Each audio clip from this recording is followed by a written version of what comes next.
Voilà, moi, je suis le docteur Alain Meyer. Je vais donc commencer à vous présenter le premier cas clinique, un cas d'instabilité. Le docteur Julien Deranleau est coincé au bloc opératoire, donc il ne pourra pas être présent pour nous présenter ce cas avec nous. Mais il y a Jean-Christophe Mignot, médecin du sport, et Élodie Sibilo, radiologue, qui vont m'accompagner sur ce premier cas. Alors, on démarre. Jean-Christophe, à toi de jouer. Allez, allons-y.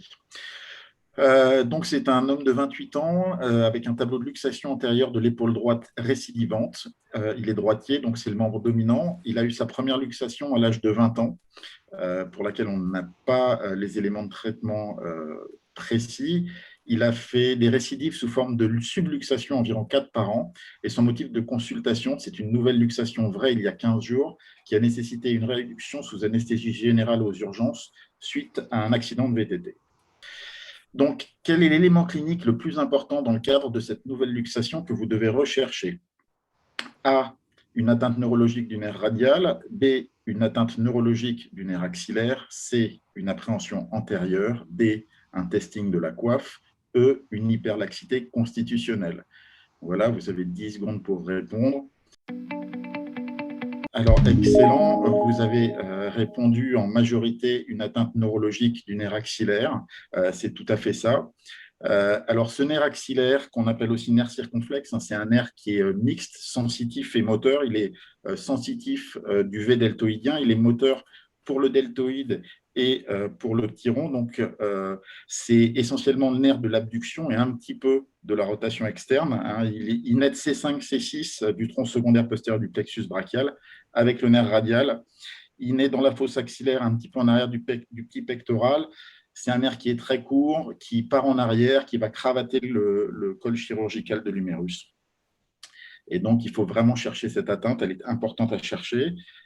Il faut savoir que les complications neurologiques de ces luxations de l'épaule sont assez fréquentes. Elles sont sous-estimées. On a des études EMG qui les quantifient jusqu'à 45%.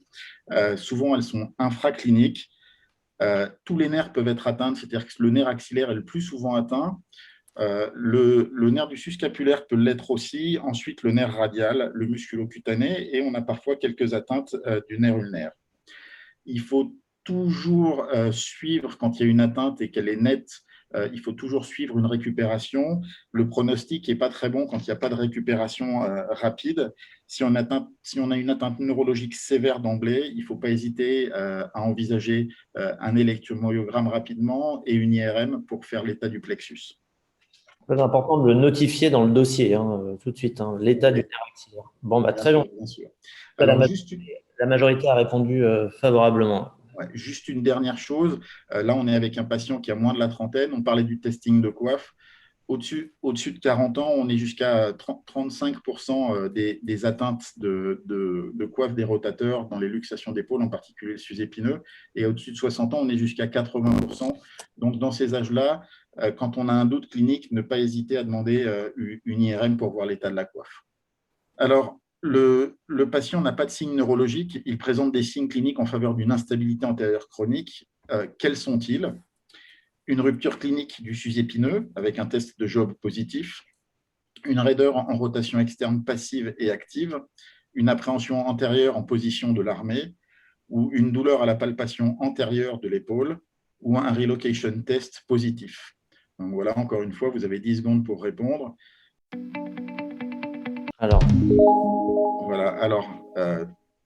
Bon, très bien, tout le monde a envisagé, bien entendu, le test d'appréhension antérieure, un peu moins avec le test de relocation positif qui associe l'appréhension antérieure quand on met les gens en position d'armée allongés en décubitus dorsal, et on vient repousser soit sur l'humérus, soit sur la tête humérale, et on fait disparaître le signe d'appréhension. Devant ce tableau clinique qui est clairement en faveur d'une instabilité antérieure, quels sont les examens à demander et ou à chercher dans le dossier en première intention? Un électromyogramme, une arthro-IRM de l'épaule, une radiographie de l'épaule droite luxée, un scanner de l'épaule ou des incidences d'épaule bilatérales, phase 3 rotation et Bernajo. Là aussi, c'est très important dans ce bilan de base pré-thérapeutique et dans ce cadre de luxation récidivante, d'avoir la bonne qualité d'imagerie. En gros, ce qu'il fallait répondre, donc, c'était un bilan radiographique. Donc, c'est globalement ce que vous avez demandé. Donc, soit sur une épaule luxée non réduite, donc un cliché antérieur qui confirme la luxation d'épaule, et puis un bilan radiographique de routine. Hein, donc, un bilan radiographique de routine de l'épaule comprend toujours trois faces, donc une face en rotation neutre, une face en rotation externe, donc c'est le deuxième cliché, si tu veux montrer Alain, en bas, une face en rotation interne, donc troisième cliché, et puis tout à droite, un profil de l'ami. Dans le cadre d'une instabilité de l'épaule, il faudra rajouter donc des profils glénoïdiens, donc stricts et dépassés. Ces clichés auront pour intérêt de bien vous dégager le rebord antéro-inférieur de la glène et donc de montrer un éculement du rebord de ce rebord. Donc, tu peux montrer cinquième cliché, on voit l'éculement du rebord antéro-inférieur de la glène à gauche en comparaison au côté droit où la glène n'est pas émoussée. Sur le troisième cliché, notamment, vous voyez un petit encoche postéro-supéro-médial de la tête humérale qui signe effectivement, donc c'est les deux lésions de passage qui signent qu'il y a eu un antécédent de luxation. Plus compliqué, mais qu'on peut revoir. On peut voir en fait des atteintes du rebord inférieur de la glène sur les clichés de face également. Alors, ce qu'il faut bien insister, j'ai vu qu'il y a beaucoup de gens qui ont répondu une arthro-IRM d'épaule.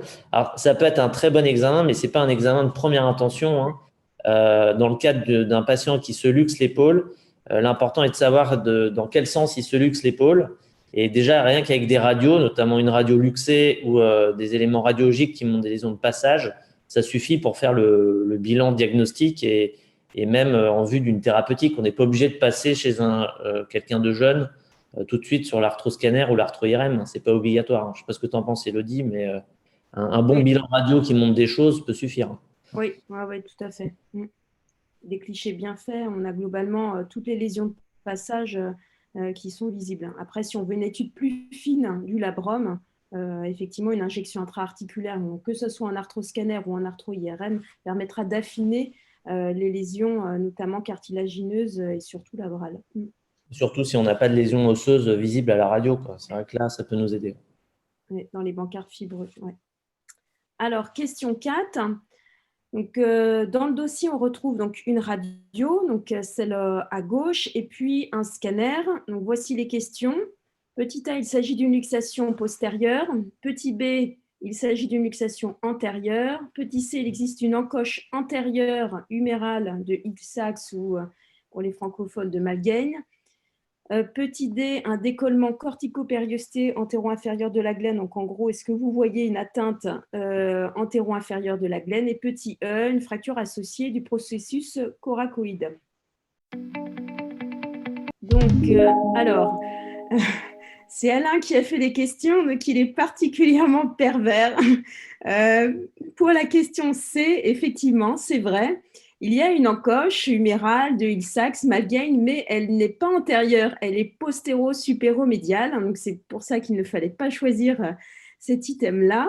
Mais il y a bien une encoche. Voilà, donc il y a bien une lésion de passage sur l'humérus et il y a également une lésion de passage sur le rebord antéro-inférieur de la glène qui est un petit peu émoussée avec une petite ossification cortico-périostée décalée que tu n'as pas la… Non, je n'ai pas la souris, je suis désolé. Tu n'as pas la souris, Alain. Donc, en gros, sur l'image tout à votre droite de l'écran, vous avez cette petite ossification qui est marquée par la glène. Voilà. Il fallait également remarquer la fracture de la coracoïde sur la reconstruction en bas à droite, où on voit une fracture de la coracoïde. Et tout à gauche, eh bien, on voyait donc une luxation antérieure. Il s'agit d'une luxation antérieure parce que la tête est luxée en avant et en bas de la coracoïde. Lorsque vous avez une luxation postérieure, la tête pourra vous sembler faussement encore centrée dans la glène, mais par contre, il y aura un effacement de l'interligne gléno-humérale. Donc là, on était bien sur une luxation antérieure. Et puis, avec les lésions de passage qu'on retrouve sur le scanner, tout ça confirme qu'on est bien sur un tableau d'instabilité antérieure de l'articulation gléno-humérale. Petit mot sur la fracture de la coracoïde, c'est rare. Rien que sur tout traumatisme confondu, la fracture de la coracoïde, globalement, il y a une incidence de entre 4 et 13% en fonction des séries, donc c'est rare. Et c'est plus souvent lorsque les chirurgiens pourront étayer le débat, mais c'est plus souvent retrouvé sur les traumatismes acromioclaviculaires. Donc, fracture de la coracoïde, c'est rare. Donc, c'est un des sujets qui était intéressant justement sur ce dossier. Alors, j'ai fait un piège. Donc, l'encoche humérale, elle est derrière et la lésion de la glène, elle est devant. Quand on se luxe l'épaule, devant. Voilà, c'est important. Voilà, c'était le petit piège. Et en effet, la fracture de la coracoïde, c'est rare parce que ça aura un impact sur le traitement. Parce que des fois, souvent, on utilise la coracoïde pour faire la stabilisation. Voilà, donc c'était un dossier assez marrant rien que pour ça. Alors, Jean-Christophe, à toi. Donc, suite à cette luxation antérieure récente récidivante, quelles sont les consignes médicales et paramédicales à donner à ce patient? A. Ne pas prendre d'antalgique et d'AINS. B. Immobilisation par coup de corps 45 jours. C. Rééducation à démarrer immédiatement selon les douleurs. D. Envisager de prendre un conseil auprès d'un chirurgien. E. Ne pas parler de chirurgie car le traitement médical peut suffire. Voilà, donc encore les 10 secondes rituelles pour pouvoir répondre. Alors, ne pas prendre d'antalgique et d'AINS. Alors, oui, prendre des antalgiques et AINS en cas de douleur. Alors, l'immobilisation, coup de corps 45 jours. C'est marrant. Il y a beaucoup de gens qui ont répondu qu'il fallait immobiliser. Hein. Ouais. Alors, l'immobilisation, coup de corps, déjà, pas dans ce cadre-là, mais on sait que chez sujets jeunes, 20 ans ou moins de 20 ans, une immobilisation par coup de corps, c'est quasiment 95% de récidive. Et puis, si derrière, on ne traite pas, on sait que dans les 10 ans, on commence à avoir de l'arthrose d'épaule. Il y a des gens qui ont essayé des immobilisations en rotation externe. On regarde quand même 60% d'instabilité et de toute façon, on se retrouve aussi avec de l'omarthrose, une omarthrose parfois sévère à 10 ans. Donc, chez le sujet jeune, envisager sur une première luxation un traitement uniquement orthopédico-fonctionnel, à mon avis, c'est devenu un non-sens étant donné les conséquences à long terme sur l'épaule.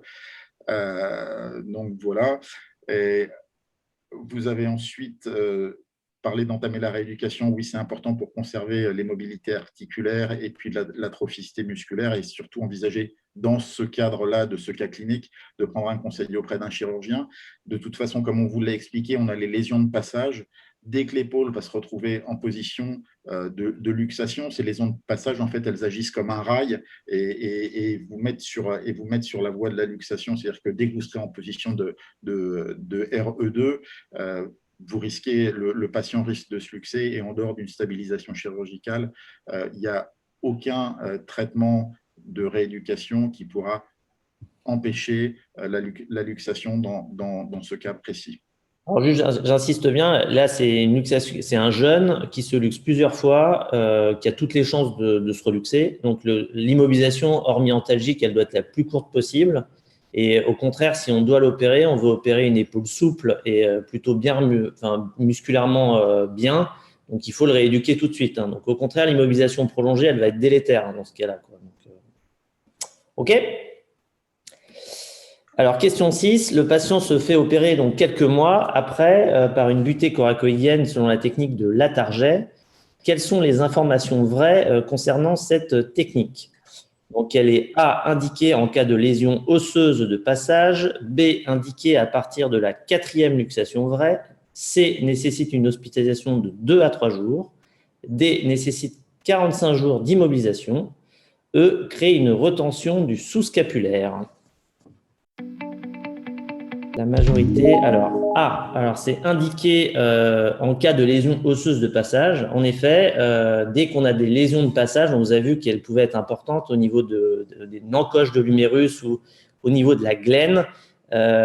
Donc, c'est important d'apporter de l'os pour lutter contre ces lésions de passage. Donc, la butée a toute sa place en tant que butée osseuse. Alors, indiqué à partir de 4 luxations vraies, en fait, c'est faux. Voilà, il n'y a pas un critère de nombre de luxations. Au bout de la première luxation, si on a des lésions de passage importantes ou si on a affaire à un profil jeune avec des sports notamment à risque, il peut y avoir une indication de butée. Ces dernières années, on a utilisé un critère qui a été décrit par l'équipe de Nice, par le professeur Boileau, qui est le score ISIS, que vous voyez apparaître en bas de l'écran, sous la forme d'un score selon l'âge, le niveau de sport, le type de sport, si on a un patient hyperlaxe ou pas, et l'existence de lésions de passage. Et plus on a des critères, plus l'indication d'une butée osseuse va l'emporter par rapport à une chirurgie de type réparation du ligament décrit par Bancart. Alors, nécessite 45 jours d'immobilisation, c'est faux. Aujourd'hui, on tend vers des immobilisations plus courtes, surtout après une butée osseuse, qui est d'emblée une opération qui est assez résistante grâce à une fixation solide. Donc, on mobilise les gens très rapidement et on tend maintenant vers des courtes immobilisations de 15 jours, 3 semaines, grand maximum. L'hospitalisation est raccourcie. Aujourd'hui, on fait ça en hôpital de jour. On n'a plus besoin d'hospitaliser les patients. Et eux créent une retention du scapulaire, c'est vrai. Comme vous voyez le schéma, le fait de passer la butée à travers le sous-scapulaire, lorsque le patient va se mettre en rotation externe, ça va avoir comme effet de tendre la partie inférieure du sous-scapulaire et donc de recréer le rôle du ligament gléno-huméral inférieur. Question 7. Alors, le patient très satisfait ne donne pas de nouvelles pendant 5 ans et puis il revient nous voir avec un tableau de récidive d'instabilité sous forme de subluxation très régulière devenant handicapante. Il nous évoque la découverte d'une épilepsie. Le bilan arthroscanner est le suivant. Alors, Élodie, tu peux peut-être le décrire. Sur l'image à gauche, donc on retrouve l'encoche postéro-supéromédiale de l'extrémité supérieure de l'humérus, que vous retrouvez également en coupe axiale sur l'image centrale et en coupe sagittale sur l'image de droite. Vous remarquerez qu'on a l'impression que l'encoche est beaucoup plus haute, beaucoup plus profonde que sur les examens antérieurs où il y avait un rebord à la partie inférieure qui là est complètement émoussée. Également, vous remarquerez que la butée, on ne la voit plus. Sur l'image de gauche, la butée n'est plus du tout ossifiée. Il y a comme un matériel fibreux autour des deux vis. Vous remarquerez également, vous voyez qu'à la face profonde de la synoviale, c'est tout frangé, c'est tout épaissi, donc ce qui témoigne d'une synovite chronique. Donc, globalement, ça confirme qu'il a refait des épisodes d'instabilité, que l'encoche s'est approfondie et que la butée non seulement n'est plus continente, mais donc elle n'est plus fonctionnelle. Alors, quelle est la proposition thérapeutique principale à proposer à ce patient? A. Chirurgie pour prothèse d'épaule humérale simple. B. Chirurgie pour reprise de butée par butée iliaque avec comblement de l'encoche. C. Chirurgie pour retention ligamentaire par arthroscopie. D. De la kinésithérapie. E. Suivi neurologique pour contrôle de son épilepsie. C'est un peu partagé, il y a des choses vraies. Alors, la réponse, c'était avant tout le suivi neurologique pour son épilepsie. Voilà, c'était important de souligner que voilà, là, on est en échec d'une opération qui normalement devait bien marcher. Elle est en échec parce que ce patient est épileptique et si on ne contrôle pas son épilepsie, on aura beau lui faire la plus belle des chirurgies, on sera à nouveau en échec. Donc, c'est très important de diagnostiquer l'origine de l'épilepsie et de la contrôler avant d'envisager une opération. Voilà. Alors, les épilepsies donnent plus des luxations postérieures, mais elles peuvent donner aussi des luxations antérieures, parfois incontrôlables. Donc, c'est très important de contrôler l'épilepsie. Alors, juste pour la fin de l'histoire, son épilepsie était idiopathique, elle a été traitée et contrôlée. Et comme il était vraiment très handicapé et gêné, on lui a en effet proposé une opération. On refait une butée à l'aide de la crête iliaque. Et comme son encoche était vraiment en effet très importante, on a comblé cette encoche à l'aide d'une tête fémorale. Et au dernier recul, il est plutôt très satisfait. Voilà, je vous remercie de votre participation. Vous avez été globalement très bon sur ce cas numéro 1. Je vais laisser la parole à mes collègues pour le cas numéro 2.